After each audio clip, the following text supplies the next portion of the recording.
ladies and gentlemen. The story you are about to hear is true. Only the names have been changed to protect the innocent. Fatima Cigarettes, best of long cigarettes, brings you Dragnet.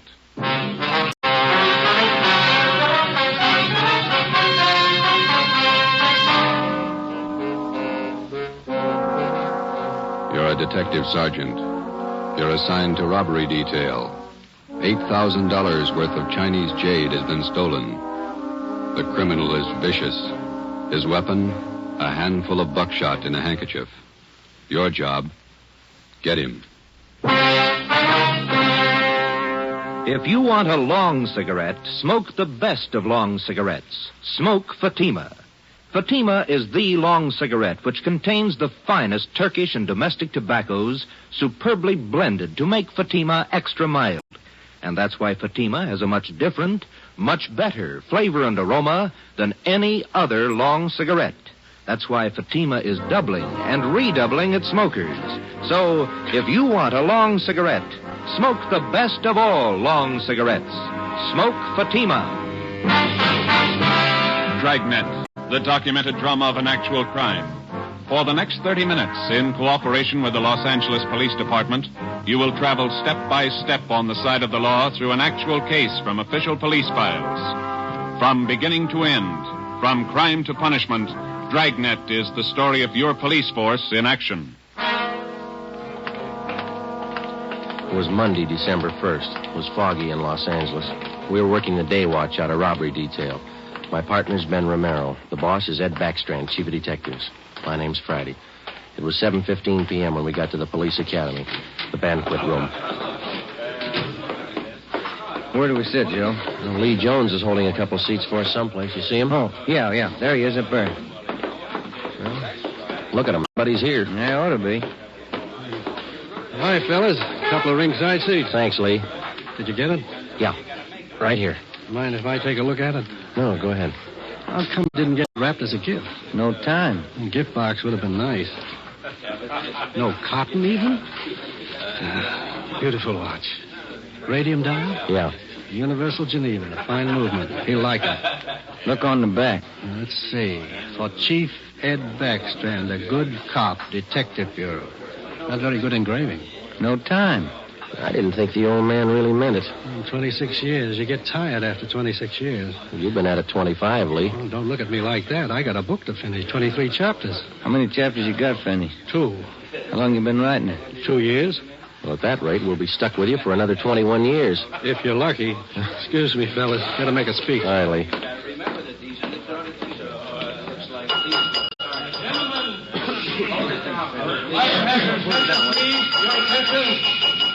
To get the proceedings underway here, before we introduce the man of the hour, I'd like to pass along a little story you might get a kick out of. I was driving down from Utah last year, stopped off at a hotel in Elko, Nevada. When I went up to register for my room, there was an Indian ahead of me. The clerk asked this Indian fella to sign his name, and the clerk handed him a pen. The Indian made an X on the book. The clerk looked at him for a minute and said, "Say, aren't you Chief Deerskin? Haven't I seen you in the movies?" The Indian nodded his head and looked a little upset. "Oh," he said. "Oh, he make a lot of movies in Hollywood." The clerk smiled and said, "A lot of people in Elko here like to get your autograph, Chief." Then the Indian grabbed the pen up again and he said, "Me no like a autograph, Hunter. Me no want to be bothered." Then he drew a circle around the X he made. The clerk said, "Why you do that, Chief?" The Indian said, "Me no use him right name." Oh, hey, Joe. Yeah, there's Rogers over there. He's motioning to Where? Oh, yeah, excuse me a minute, Ben. The chief who's retiring tonight. He's been using his right name for 26 years, and he's proud of it. And we're proud to have been associated. Do you want me, Rogers? A phone for you, Joe. You can take it on the extension After outside. 26 Thanks, Pete. years of service, he's retiring from the Los Angeles Police Department. We're going to miss him. Gentlemen, a fine officer, Chief Ed Backstrand. Where's the phone? Right over here. Thanks. Friday. Joe, this is Gonzalez. Yeah, Jeff. Sorry to bother you, but Power said I should call you. Yeah? I need some legwork. Something big? Pretty big, yeah. Too many loose ends. Pena and I can't pull them all in. When do you want us? As soon as you can get down here. That important, huh? A man may die, Joe.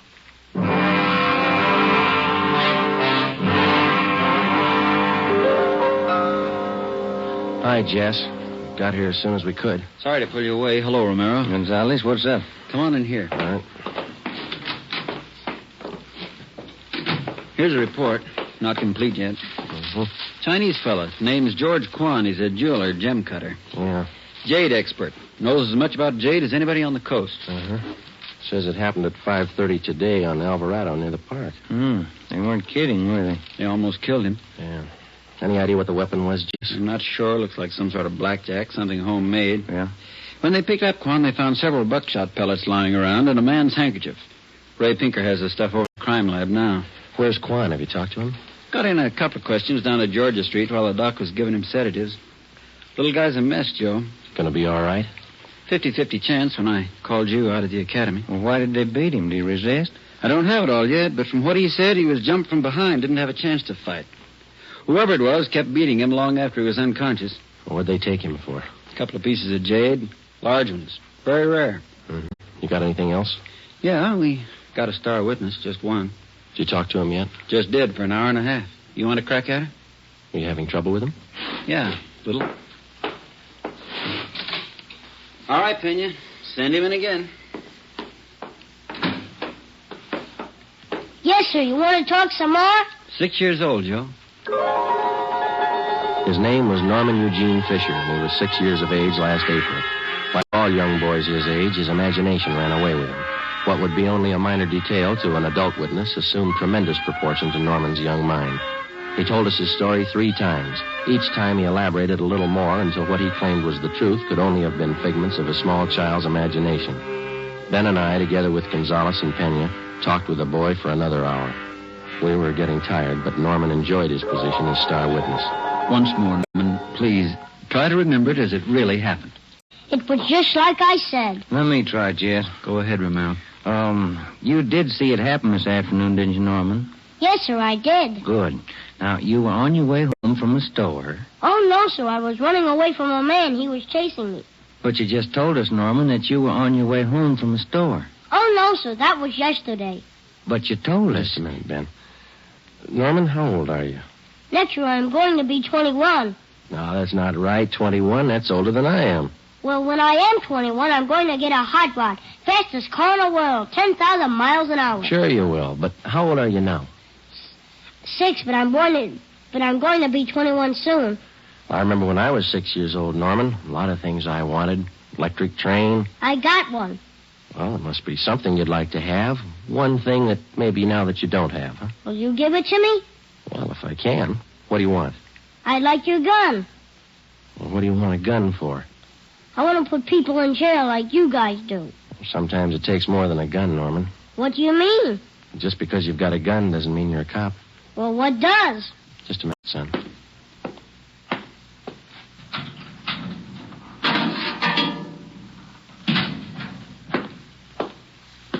Here you go, Norman.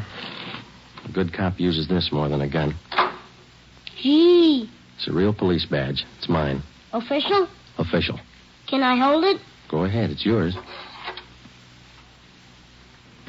When I wear this, I'm a real detective. Well, that's part of it. The other part is to tell us what you really saw today. Now, how about it, huh? There were 4 men, like I said, and they all had machines. No, wait a minute, Norman. I thought you said you were a detective now. I am. Well, a good detective has to remember exactly what he sees, not something he makes up. It's not very scary that way. No, it's no use, Joe. He can't get his story straight. Oh, yes, I can. I'm a detective now, and I know what happened. All right, Norman, you tell us, huh? I was on my way home from the store. I saw this truck stop down the street. What did the truck look like? I don't know. It was a funny kind of truck. Had a wood back. You mean like a dump truck? Kind of, but it was a small truck. Old kind of car, like he took out the back part and put wood boards like a truck. You mean whoever owned the truck cut the back end out and made it look like a truck, huh? Yeah, that's the way it looked. Anyway, this truck stopped by this Chinese man, and the man got out, and the man started to hit this man. And the man fell on the sidewalk, and the man kept hitting him and hitting him as hard as anything. Well, what was he hitting him with? With his handkerchief? There he goes again. No, I don't know. How about that, Jess? Could tie in. Go on, Norman. Well, that's all I saw. No, I mean after the man hit him, what'd he do? Oh, well, he grabbed a bunch of stuff from this man's pocket, and he went into the truck and he speeded away. Norman, you're a good detective. I want you to think real hard now. Do you know what a license number is? Yeah. Good. Do you think you could remember the numbers on that truck? If I knew what they were, I could. In school, we're just having numbers now. I only know up to 7, but there were 2 7s in it. You're getting all this, Jess? Yeah, keep going. Norman, you've helped us a lot. Can you remember what the man on the truck looked like? He had a big head and he looked mean. All right, just one more thing now. Can you remember the color of that truck? It looked black, but the back part had black and white stripes. I don't know how you did it, Joe. Well, what do you think? How about it? Me too. All right, Norman. Your mother's waiting outside for you. You can go home now. You're a real detective. Can I wear my badge now? You bet you can. Okay. Say, Yes, sir? as soon as I arrest somebody, will you put him in jail? With the help of an outdated police badge, no longer official, we had the statement of a 6-year-old boy with a healthy imagination. We had an idea he was telling us the truth, but we had no way of being certain. Since he was the only witness, we had to accept his word and hope that he was putting us on the right track. The quickest way to make sure was to see if some of the details in little Norman Fisher's story would check out. Jess Gonzalez and Manuel Pena took the job of trying to locate a homemade pickup truck with 2 7s in the license number. They started by checking all the late 3.8 forms, the vehicle theft and impound reports. The next morning, Ben and I called the General Hospital and talked with Dr. Sebastian. He told us that the victim, George Quan, had improved sufficiently to allow a brief interview. It was 10:14 a.m. when we got to Ward C, General Hospital. Doctor tells you a little better this morning, Mr. Quan. Yes, sir.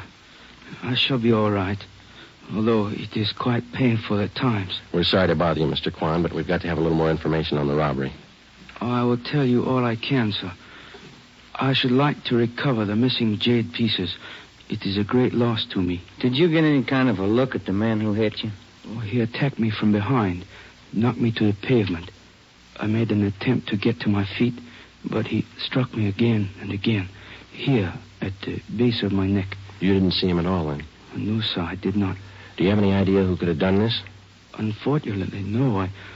I cannot think of anyone. What was stolen from you? We know it was jade, but can you give us a more detailed description? Well, sir, I lost 2 thumb rings, very rare, collector's items. Thumb rings, huh? How much were they worth, would you say? Well, I paid $8,000 for the 2 rings. Wonder if you could describe them to us. Well, both rings were relics of the time when the Chinese archer drew his hunting bow with a special thumb ring. Uh-huh. Any particular identifying marks on them? Oh, they both have linings of fine gold to fit them to the fingers of the new owners. Who were the new owners? I had just purchased them yesterday before I was robbed. I was on my way to San Francisco to show them to prospective buyers. Who did you buy the rings from, Mr. Quan? Mrs. Inez Curtis, a very reputable dealer. We have done business for many years. I wonder if we could have her business address, huh? She has her office at her home. It is 1957 Harper Annex off Sunset Boulevard in Beverly Hills. How many people knew that you had the jade on you at that particular time yesterday? Oh, let me see. There were only 2 other buyers present beside Mrs. Curtis. I do not recall their names. They were new to me. Mrs. Curtis would know. Mr. Quan, we know that you're tired. We have just one more question. Certainly. I wonder if I might trouble you to hand me that tumbler of water with a glass straw. Surely. Here you are.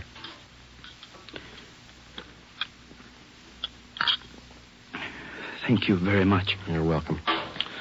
Now, those thumb rings, Mr. Quan, would there be any practical disposition of them other than selling them as they are? Well, hardly, Sergeant. To anyone who really knows the value of jade, it would be unheard of to change them in any way. I see. Well, thank you, Mr. Quan. We'll do our best. You know, Sergeant, we Chinese place a great sentimental value on our jade. We'll do everything we can to recover it. Thank you. May I tell you my favorite quotation on jade? Yes, sir. It is from the writings of Tang Jung-tso. He wrote, "The magic powers of heaven and earth always combine to form perfect result. So the pure essences of hill and water become solidified in precious jade. Ben and I drove out to 1957 Harper Annex, the residence of Mrs. Inez Curtis. There was no one at home. We left one of our cars. It was 12:22 p.m. when we got back to Central Division. Here's a phone message for you, Joe. What's it say? Call Jess Gonzalez. He's out to Wilshire Division. Okay, thanks, Ben.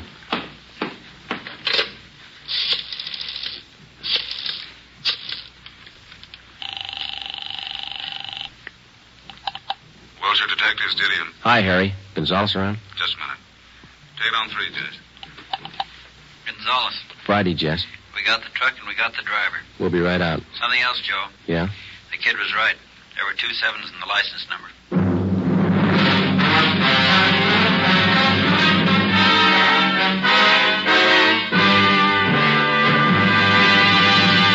You are listening to Dragnet for the solution to an actual case from official police files.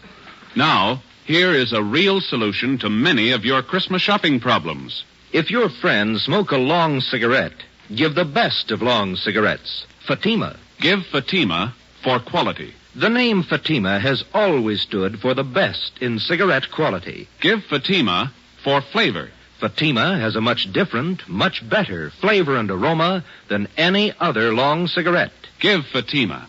They're extra mild. Yes, Fatima is the long cigarette which contains the finest Turkish and domestic tobaccos blended to make Fatima extra mild.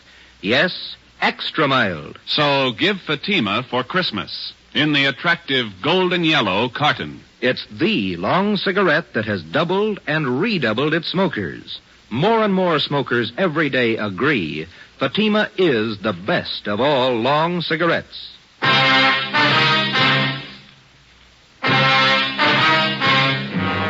Wilbur Rasmussen, white, male American, age 31, 5 feet 10 inches, 190 pounds, black hair, brown eyes. He was the driver of the truck. Gonzalez and Pena began by checking through all of the reports of trucks impounded during the past 24 hours. There were 23. Out of those 23, they narrowed it down to 4 possibilities. The third vehicle that they checked fitted the young witness's description of the holdup truck. We still could not be absolutely certain that the impounded truck was the one we were looking for. The same could be said of the driver, Wilbur Rasmussen.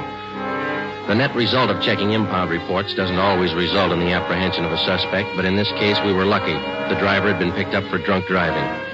It was 1:30 p.m. when we checked in at the Wilshire Division. Hi, Jess. Where is he? You're a little late. What do you mean? He's gone, released on bail. Who furnished the bail? The woman he works for, Mrs. Inez Curtis. Well, that doesn't figure, Jess, or does it? Why not? How many people knew Quan had the jade? That's not my guess. Quan vouches for her. He's been doing business with her for years. What do you think, Joe? It's your show. I'm just tagging along. Well, one thing's sure. Just a minute. Wilshire Detectives, Gonzalez. Oh, yeah, Pena. He did? No, meet me back here. Friday and Romero are here. Right. The Fisher kid just identified Rasmussen's picture. The identification of Wilbur Rasmussen by 6-year-old Norman Fisher was far from sufficient to take the case to court. We had to have evidence, lots of it. Rasmussen had been given a thorough shakedown, his apartment and the truck. There was no sign of the stolen jade rings. Gonzalez told us that the truck had come from the U-Drive truck rental on Figueroa Street. We checked with Mr. Crockett at U-Drive. Let me have another look at that picture, boys. Yeah, here you are. What'd you say his name was? Rasmussen. Wilbur Rasmussen. You want to know if he rented a truck from Miss Wynn? Yesterday, maybe the day before. No, not this fella. Never seen him. Before we left U-Drive, we checked over the rental contract on the truck in question. The deposit check for the truck was signed by Mrs. Inez Curtis. The truck was checked out at 6 a.m. The rental contract, the actual release form showing to whom the vehicle had been rented, was signed by a Harry Wilson. Rasmussen's name did not appear on any of the usual rental forms. The manager of U-Drive was positive that he had not rented a truck to Rasmussen. We drove out to 1957 Harper Annex. This time we found Mrs. Inez Curtis at home. I'm terribly sorry about Mr. Quan. Does he have everything he needs in the hospital? Yes, ma'am. How long did you say this Harry Wilson had been working for you? 6 or 8 weeks. But I'm sure you're wrong about him. We're not accusing him of anything, Miss Curtis. We just want to talk to him. He certainly came to me well recommended. He was a nice man. When's the last time you saw him? Day before yesterday. He asked for his check, said he was quitting. Told him I was sorry to see him go. I'm anxious to get that guest house finished. How about Rasmussen, Miss Curtis? How long has he been with you? Wilbur's been with me for about 7 months. Good worker, but he drinks too much. Feel sorry for him. You've rented trucks from the U-Drive company right along? Oh, yes, from Mr. Crockett. We had to have a truck to haul our building supplies. I'm saving an awful lot of money contracting this myself. It's a great saving. Yes, ma'am. The deposit on this last rental, did you give that check to Wilson or to Rasmussen? I sent both of them down to pick it up. Like I say, Wilbur's been drinking rather heavily lately, and I think Harry's the better driver of the two. Do you know which one of those men was driving the truck about 5:30 in the afternoon, day before yesterday? Well, how would I know that, Sergeant? All I know is that I sent both of them down. I told Harry to drive. Yeah, I see. Miss Curtis, were either of those men present the day you sold the jade rings to Mr. Quan? No, they have nothing to do with my gym business, whatever. Did either of these men know about Mr. Quan's purchase? Well, that's possible. They knew he was here. I'm sure they saw him come in. It's entirely possible that they might have overheard something. When did Mr. Quan leave your house? About 5 o'clock. What time did the two men go after the truck? Oh, they picked that up early in the morning. Mr. Crockett down at U-Drive says that only Harry Wilson checked out the truck. Says he's never seen Rasmussen before. That's entirely possible. Like I say, they might well have made other arrangements. Were there any other people present when Mr. Quan bought that jade? Yes, there were. 2 other buyers. They were bidding for the thumb rings, too. Mr. Quan had the high bid, so I sold them to him. What if we could have their names? Certainly, I'll write them down for you. Miss Curtis, do you have any idea where we might locate Harry Wilson? Well, he told me he was going to Mexico, said he had friends down there. Well, thank you, Miss Curtis. You've been very helpful. Are you sure there isn't anything Mr. Quan needs? Yes, ma'am. 2 jade rings. Mrs. Inez Curtis gave us a detailed description of Harry Wilson. She also gave us the names and addresses of the 2 other buyers who were present when Mr. George Quan made his purchase. We checked them out and found them to be equally as reputable as Mrs. Curtis. They could tell us nothing of the robbery. We went back to the office and got out an APB and a radiogram on Harry Wilson from the description given us by Mrs. Curtis. Stakeouts were maintained at Wilbur Rasmussen's apartment and at the home of Mrs. Inez Curtis. It was 4:30 p.m. when we got to the 2nd floor of the old city jail building, the crime lab. Lee Jones had the evidence laid out for us. Funny thing about the handkerchief, boys. What's that, Lee? The bloodstains. Old ones along with the new ones. How does that figure? We know how the new ones were made when the handkerchief was filled with buckshot and used on Quan. The old ones, hard to tell. How old would you say they were? Well, the handkerchief has been through the laundry a few times. Stains didn't come out. Laundry marks right here. I don't see him. Man used peerless laundry. Infrared marking system. Let me show you. Infrared lamp, Lee? Yeah. There's your marking. Pen you trace it down. Who's it belong to? Man used the name of Harry Wilson. There was nothing to do now but wait for some word on Harry Wilson. The stakeouts continued. We re-questioned Wilbur Rasmussen, and we talked again with Mrs. Curtis and George Quan. It was Tuesday, December the 8th. We checked in for work at 8 a.m. Morning, Jess. Hi, Joe. Where's Ben? Communications, getting the mail. Any word on the new chief of detectives? No, nothing. What's your guess? Oh, I think Thad Brown. A good man. Maybe. Sloan's a good man, too. When you come in here? Not yet. Why? Maybe you'd like to take a little airplane trip. What do you got? Cheyenne, Wyoming. They picked up Harry Wilson. 2 days later, Thursday, December the 10th, Harry Wilson was returned to the Los Angeles County Jail and booked on suspicion of robbery. We checked with Lieutenant Frank Cunningham in the Record Bureau. From Wilson's fingerprints, he ran a make on him. Harry Wilson was an alias. We found out that he had lengthy records of arrests and jail terms for robbery, burglary, and grand larceny. Mr. Crockett at U-Drive identified Wilson's picture. He was a 2-time loser. It's up to you, Wilson. It can go hard for you or easy. I'm in a spot, huh? You're in a spot. Lay it out for him, Jess. It's all stacked against you, Wilson. We know you rented the truck. You knew Quan was at Mrs. Curtis' house. Your handkerchief was found at the scene of the crime. You wouldn't believe me if I said I didn't do it? With that kind of evidence, how can we? I didn't. I don't know if I can prove it, but I didn't. If you didn't, we'll help you prove it. First, you gotta believe me. You know why. Yeah? I've had it twice. Once more, and I'm in for life. All right, you got it figured. Now what do you got to say? Rasmussen did it. He knocked Quan over. Where were you? Buying my ticket for Cheyenne. I didn't want any part of it. How do you account for that handkerchief? It was mine, but Rasmussen had it. He cut his finger one day on the job. I loaned it to him. Well, that checks. Old bloodstains, new ones. All right, let's pick up Rasmussen. While you're at it, pick up the Curtis dame. She planned it. Wilbur Rasmussen was picked up and brought in. After intense cross-questioning, we confronted him with Harry Wilson's statement. In the face of this testimony, he broke completely. He gave us a full confession implicating Mrs. Inez Curtis. He admitted beating George Quan and taking the Jade Thumb Rings. He said he received $200 from Mrs. Curtis for the job.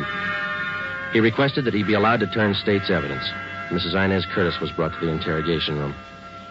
Of course, you gentlemen have proof to substantiate all these accusations. Yes, ma'am, we have. It better be good. I have a fine lawyer. We've got signed and recorded confessions of Wilson and Rasmussen, the two men who worked for you. Shall we play the recordings for you? That won't be necessary. Miss Curtis, you got $8,000 for those rings. Wasn't that enough? Not when I could make 16, no. Where are the rings now? I'm not going to get life for this, you know. No. Jade doesn't spoil. It'll still be good when I get out. Yeah, but you'll be too old to appreciate it, Miss Curtis. Okay, Penny. Ah, that was a funny one. Sure was. How about it? Did you figure it this way, Joe? You don't expect me to answer that, do you?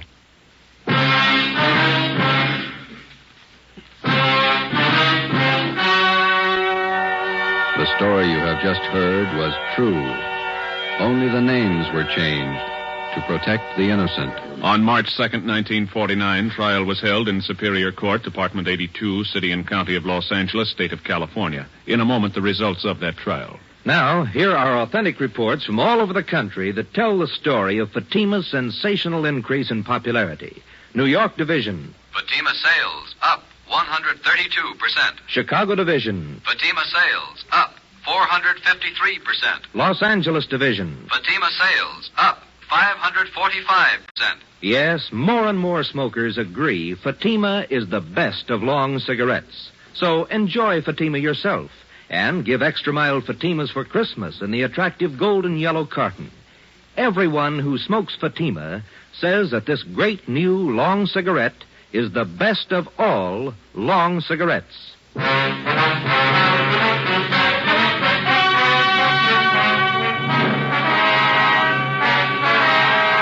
Mrs. Inez Curtis was tried and convicted of robbery and conspiracy. She received the maximum sentence as prescribed by law. In consideration for turning state's evidence, Wilbur Rasmussen received a minimum term. You have just heard Dragnet, a new series of authentic cases from official files. Technical advice for Dragnet comes from the Office of Acting Chief of Police, W.A. Wharton, Los Angeles Police Department. Dragnet honors the city of Knoxville, state of Tennessee, and the men who make up the Knoxville Police Department, another of America's great law enforcement agencies. One of these men, Sergeant Joe H. Roberts, director of the Knoxville City School Safety Patrols, who dedicates his life to making yours more secure. Fatima Cigarettes, the best of long cigarettes, has brought you Dragnet, portion transcribed from Los Angeles.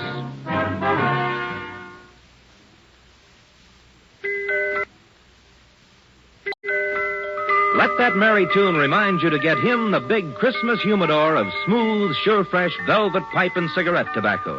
It's a double pleasure to any smoker when you give this generous humidor of velvet. It smokes cool and sweet in both pipe and cigarette. In every way, the gift for him is a Christmas humidor of velvet, America's smoothest smoke. Be sure to listen to Dragnet next week. Your tune for the stars on NBC.